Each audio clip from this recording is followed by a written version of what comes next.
Hey guys, I've been sitting here for a little while now trying to figure out how to start this. So I guess we'll start from the beginning to explain how I got this condition in the first place. First and foremost, I want to clarify I am not a doctor and I'm not here to give any kind of medical advice whatsoever.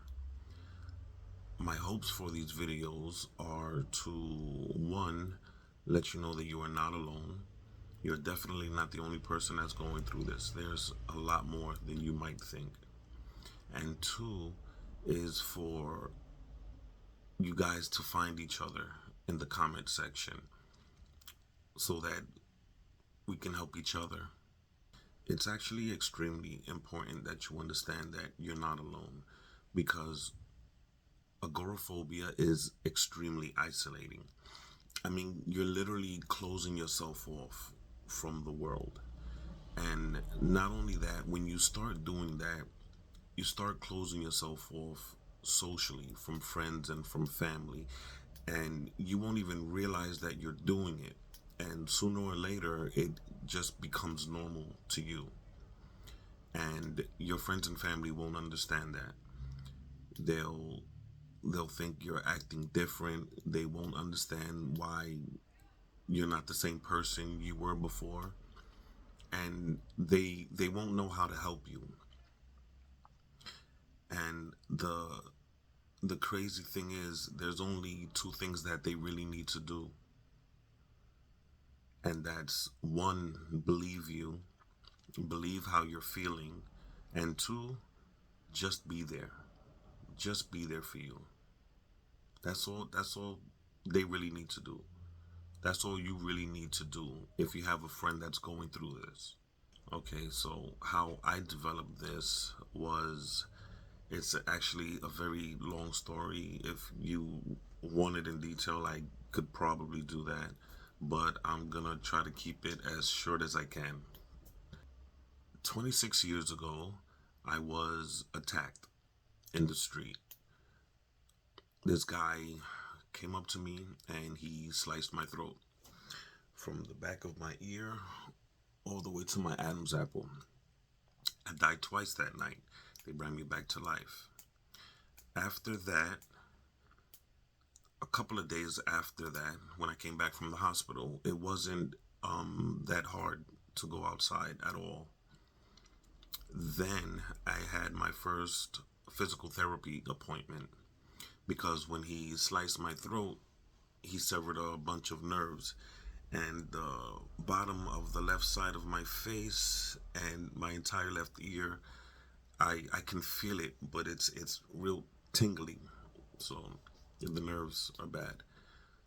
So the first day of my physical appointment, I got on the bus and the doors closed. Bus started moving.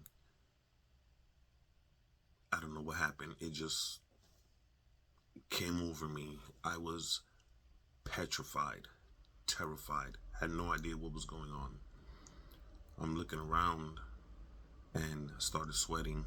Heart started beating. Stomach started turning. I felt like I was going to throw up. And then I felt like, and this is the embarrassing part, I felt like I had to use the bathroom. And it wasn't number one. And I had no idea what was going on. And I ran to the bus driver and I'm like, you need to stop. I need to get off this bus. But it was traffic. He couldn't stop. He was driving. So I got off at the next stop, ran home. Fifth story, 5-story walk up. I ran upstairs, ran straight to the bathroom, started throwing up. I had no idea what was going on. Couldn't breathe. I had a panic attack.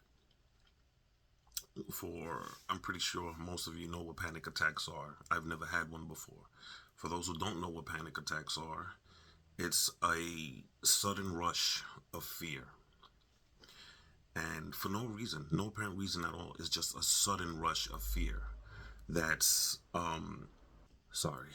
So it's a sudden rush of fear that's intense, and you don't understand where it's coming from.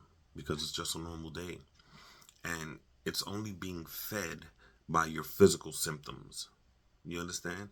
So you're being scared, and then you're feeling yourself sweating, you're feeling your heart, and then in turn it just scares you even more.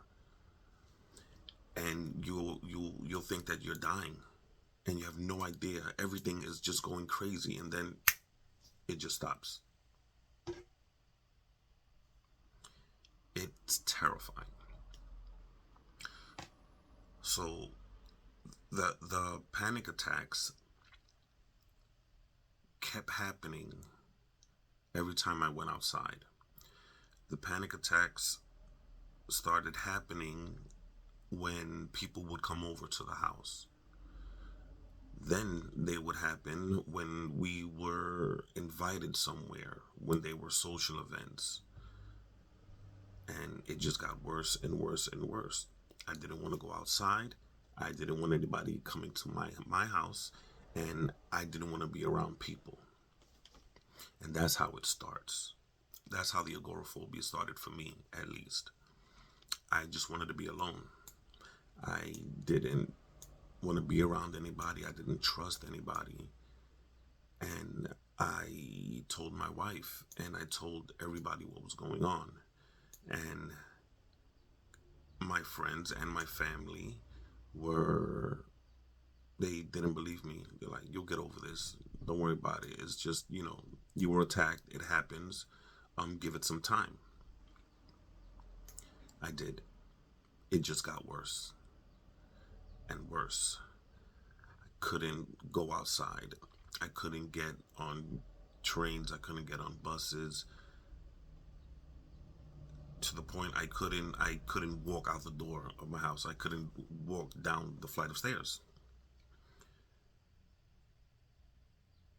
It was horrible. I missed my kids' graduations. I missed their field trips.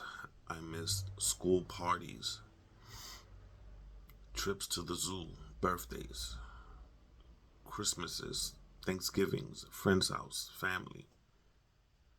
And and then I lost all my friends, every single one of them, all of them. I have you guys, and I love you guys. But in the real world, I have no friends. I have my wife. She's my best friend. It was because you need to get over this. You need to get a job. You need to take care of your children. I know that. You think I don't know that? But I couldn't. How? I can't go outside. How? It was isolating. It was depressing. I, it was horrible. Okay, we're running out of time. That was quick.